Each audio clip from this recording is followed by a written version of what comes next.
I read an article that talked about the saying, "Child is the father of the man." This made me think about Joseph L. Mankiewicz and his brother, who had a huge influence on Hollywood.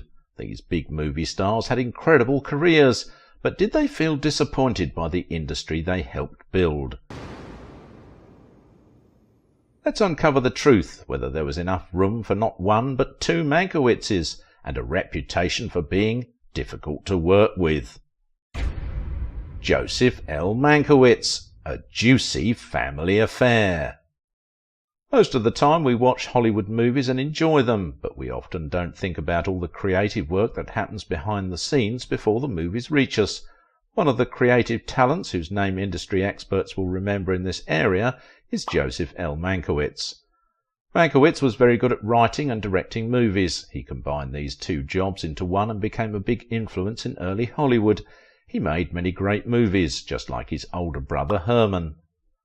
For years I've been taught to think that everything in life has a price, but I still can't understand this movie genius who almost made making movies a family thing. Later this genius felt a bit guilty about Hollywood. Mankiewicz had a smart and friendly personality, but he was also very competitive. Some experts say his competitiveness wasn't good for him and made him feel uneasy. Critics believed that Joseph Mankiewicz wanted to do even better than his brother, and this pushed him to achieve a lot. He won 4 Oscars in 2 categories, one after another, for A Letter to 3 Wives and All About Eve. This was a huge achievement in the history of entertainment that no one has done better. Unfortunately, only a few people still remember this creative genius for his clever and sharp dialogue. In case you don't remember, Mankiewicz's career had a big impact in old Hollywood. They started by writing words on the screen for silent movies and continued as movies started talking. They were very good at it. Even when there were some problems like Herman's work on the first version of Citizen Kane and the questions about who gets credit for what, Joseph's catastrophic outing in Cleopatra is an instance of an easy fall from hard-won fame. He has been around, as he rightly observed, and saw the rise, peak, collapse and end of the talking picture.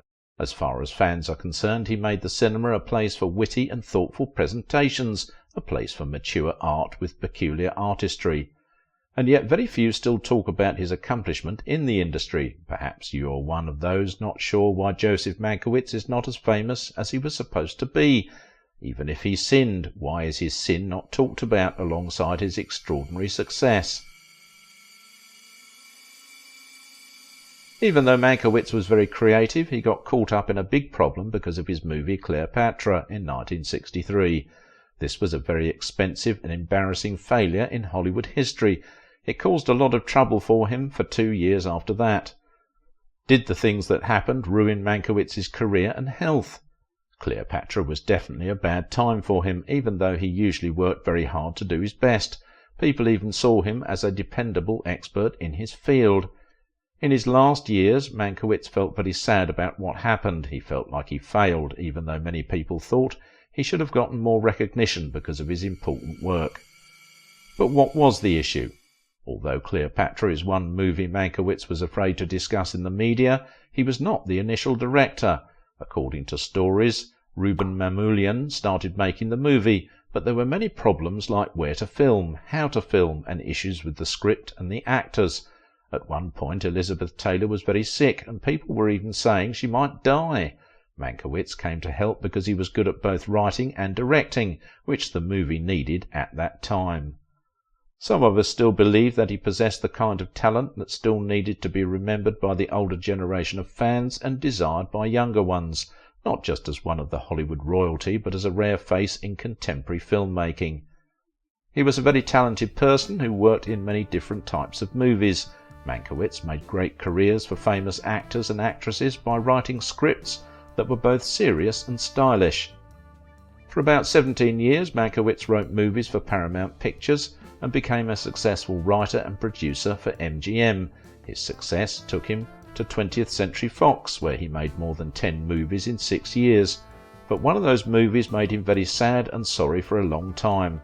He also made some great movies that people loved, like The Philadelphia Story and Woman of the Year. He was born in Pennsylvania in 1909 to Franz Mankiewicz and Johanna Blumenau. He appeared to have followed the footsteps of his older brother Hermann J. Mankiewicz, though with a different calling. When he was 4 years old, Mankiewicz moved to New York City with his family. After finishing high school at Stuyvesant High School, he went to Columbia University, following his brother Hermann. There he studied the English language. He started writing for the Columbia Daily Spectator, then he went to Berlin for work, like translating German films to English for movie subtitles. Later he joined his successful brother Hermann in Hollywood, where they worked on big movies. Let's take a look at the big drama, Cleopatra. This movie was about a beautiful queen in Egypt and her life as a leader and her romances. It made people wonder about Mankiewicz's career. Even though the movie had gorgeous actors and amazing costumes, it still didn't do well for 20th Century Fox Studio. Something that has been attributed to the predominant conflict and scandal that ensued behind the scenes of the production. The earliest sign of trouble is when the chosen Queen Taylor got infected with pneumonia. The movie making got all mixed up. They had to stop filming and move to a new place in Rome. This messed up all the money and footage they had already used. They even changed the actors and the director. Joseph took over as the director instead of Reuben Mamoulian, and Richard Burton became Mark Antony instead of Stephen Boyd. Something surprising happened when they chose Burton to be in the movie. He and Taylor started a big love affair that broke their marriages and made them the talk of the town in newspapers. Some people thought that the news about Burton and Taylor's secret romance got more attention than the good things about the movie Cleopatra, including how people liked it. Was it a coincidence that such a classic production got underrated because at the time it came out, every critic was lying in wait to kill it? Or were they waiting to observe how much the publicised on-set illicit romance would be edited out? It's not a good way to welcome an extremely high-budget Cleopatra that went down in history as the most expensive movie ever made. It turned out that making the movie was very chaotic. Mankiewicz had to work a lot and hardly slept because the costs kept going up. He wrote the script at night and filmed during the day, which made things even more confusing. This is what movie promoter Jack Brodsky hinted at by saying, "This is the only movie where you didn't know what to be shot until you got on the set." Another issue that added to the already big financial investment is the film's duration. Experts believe that Mankiewicz had a big plan for the movie, but it ended up taking a lot more time and money. The first version was almost 5 hours long, which caused a lot of problems for the studio, and they almost went broke. I hear that 20th Century Fox had to sell close to 300 acres of its rear lot to remain in business.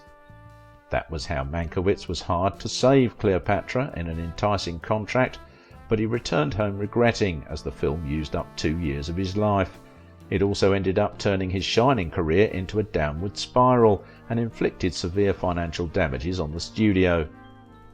Making any profit from such a big movie would have been like a miracle, and Mankiewicz understood this. He felt responsible for everything that went wrong. He was particularly angry when he was not allowed to do the finishing cut because of the extended shoot. He became even angrier when the film met a big obstacle on its release. For years he declined to answer probing questions about the movie from any journalist and took a break from work in dismay.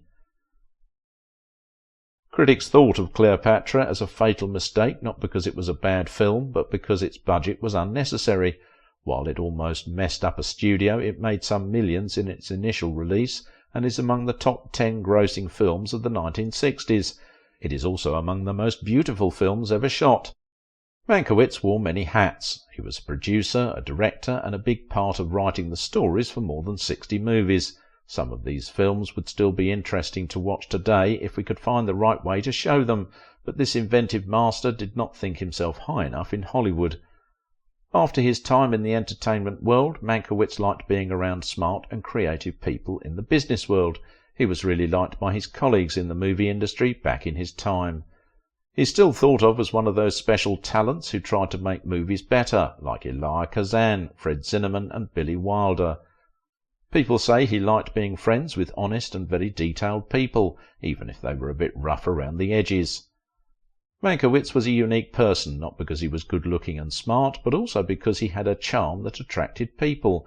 That's why famous actresses like Loretta Young, Joan Crawford, Anne Rutherford, and even Linda Darnell and Judy Garland were romantically involved with him at different times. Hinting at how love was treated at his time, Mankiewicz was quoted to have said, "You can't believe what it was like. It was a convent to what it's like now." I heard that he may have worked both as a director and as a seducer. He loved to listen to actors' stories, especially those tales of sadness and hang-ups while portraying an amateur psychoanalyst. Talking about how the studio system in movies changed is like talking about how different directors were at certain types of movies. Like Hitchcock was awesome at making thrilling movies that mess with your mind, Ford for westerns, Preston Sturges for screwball comedy, and so on. Joseph Mankiewicz was almost everywhere his name was mentioned. That was how versatile he was. People who watch and talk about movies have noticed things about Mankiewicz that might be the reason few people remember him now, even though he made really good movies. His brother Herman had a problem with a famous movie script, Citizen Kane, that he wrote and Orson Welles directed, all of which would make critics wonder about the Mankiewiczes and their Hollywood status.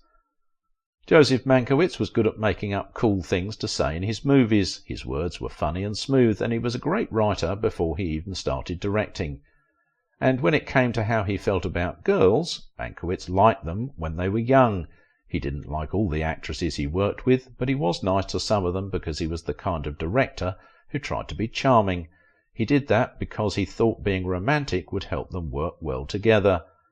And there's this interesting thing about the relationship between Joseph and his big brother Herman. People who study movies and stories say they had a mix of love and competition, kind of like brothers do. Recall that Herman, 12 years his senior, was a notable film expert in the area of screenwriting, long before Joseph came into the picture. Joseph had a bit of a challenge starting his own way because he was known as Herman's little brother. He had to work hard to show that he's his own person. For more than 10 years he wasn't famous on his own. Some stories I found made it seem like people didn't realise how talented he was because they mixed him up with his older brother. It's kind of understandable since they both worked in Hollywood, but when Herman passed away when he was 55, people started to see Joseph more clearly and he became super famous. This is what an analyst tried to explain in saying that there wasn't enough room for two Mankiewiczes in movie history. It seems Joseph became a continuation of Herman Mankiewicz in the industry. One of his big successes was The Ghost of Mrs. Muir in the late 1940s. He did even better 2 years later with A Letter to Three Wives. This movie showed how talented he was, and he got 2 big awards for it. In 1950, everyone in Hollywood loved his movie All About Eve. Bette Davis was in it, and she did an amazing job. People liked Mankiewicz's movie. It got 14 nominations for Academy Awards, which are like the Oscars, and it won 6 of those awards, including the one for Best Picture. That means a lot of people thought it was a great movie. He got married 3 times, but it looks like he found real love and happiness in his 3rd marriage to Rosemary Matthews, who was from England.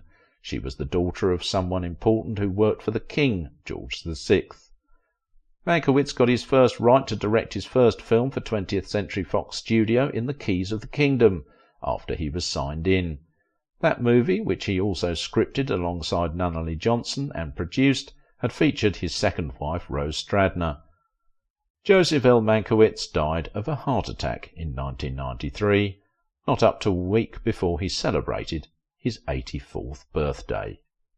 If you enjoyed diving into the golden era of Hollywood with us, you won't want to miss out on more fascinating tales from the stars' lives. Oh, and by the way, we have a real gem waiting for you right now. Was Stuart Granger a perfect replacement for Cary Grant? Don't wait. Click and enjoy.